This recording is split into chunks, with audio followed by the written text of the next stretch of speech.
What's up, solutionaries? Thinking about Dexter Taylor's case made me think about a few things, actually.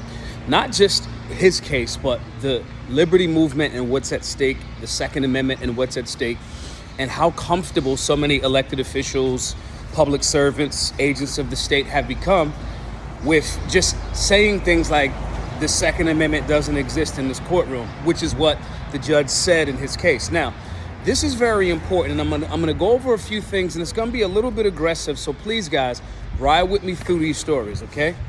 The reason why a judge would feel that comfortable to say something like that is because that judge knows that her constituents or the people in the area that are responsible for voting for her don't have an understanding of the Second Amendment. And that lack of understanding of the Second Amendment emboldens that person to say, I'm going to make it look like I'm doing something about safety, okay? That's our fault. That is 100% our fault. And how is that our fault, you may ask? We are no longer civically engaged. The founders to this nation, with their contradictions, they're humans. The founders to this nation were statesmen. We are no longer stateswomen and statesmen. The founders of this nation, with their contradictions, were engaged in the civic process. They were generally making sure that the people were represented, and they were tying that representation to the Constitution, the Bill of Rights, natural rights, human rights, codified in the Bill of Rights and included in the Constitution. Now, people don't even fucking talk about the Constitution. They don't understand that that's interconnected, and the general public is being taken advantage of because we don't fucking talk about it and we don't teach the people. So now you got a generation of people that don't even understand the historical relevance and why that is tied into limited government. Not knowing that, and then in turn you get more and more government. You got a bunch of people running around saying fuck the police, but not understanding the way that you already had a document that said fuck the police and overreaching government. So you should be supporting the people that's putting things in work in alignment with limiting government. But they don't know that, and it becomes this weird ass cycle.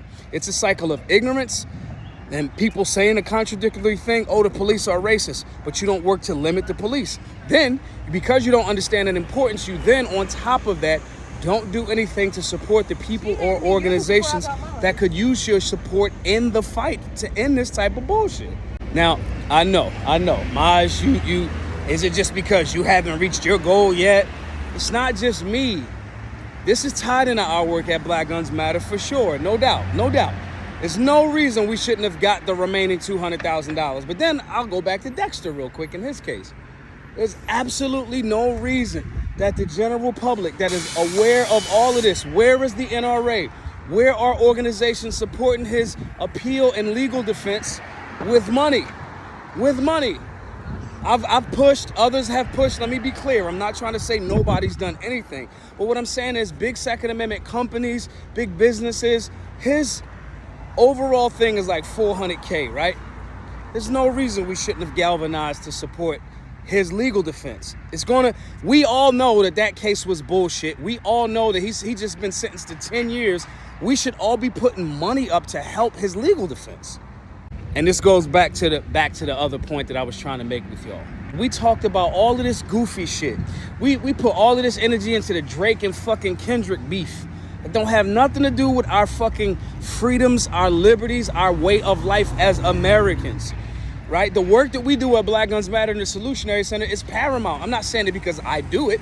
I'm saying it because it's some shit that our communities need. But we put all of this energy into things that don't help. You got somebody sitting in Rikers Island right now for a clear, nonviolent offense, clearly unconstitutional judge, and his legal defense is not at the $400,000 that it needs.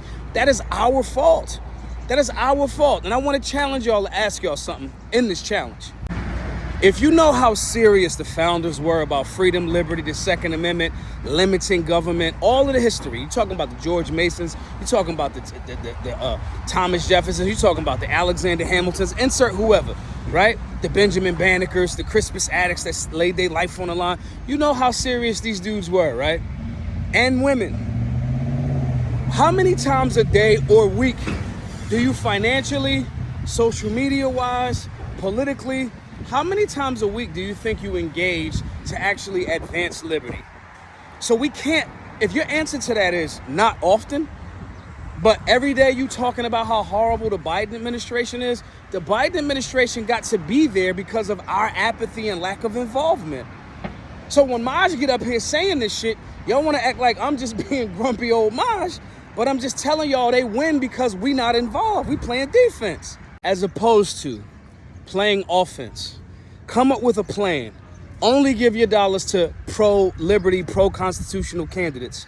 Only support pro-constitutional, conservative, liberty-based candidates.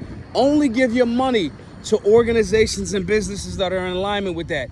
Go out of your way to financially get behind people that are doing the work of making this happen. We got a whole website. We got civics classes. We got Stop the Bleed. We got basic firearms. We got Second Amendment. We got understanding imminent threat.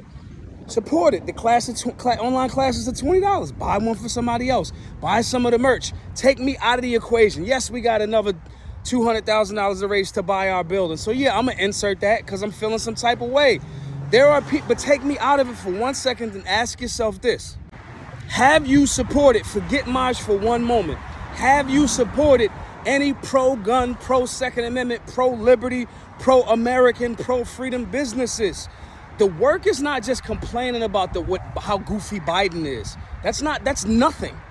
That is absolutely nothing. You see this hat that I got on? You know how I got it from?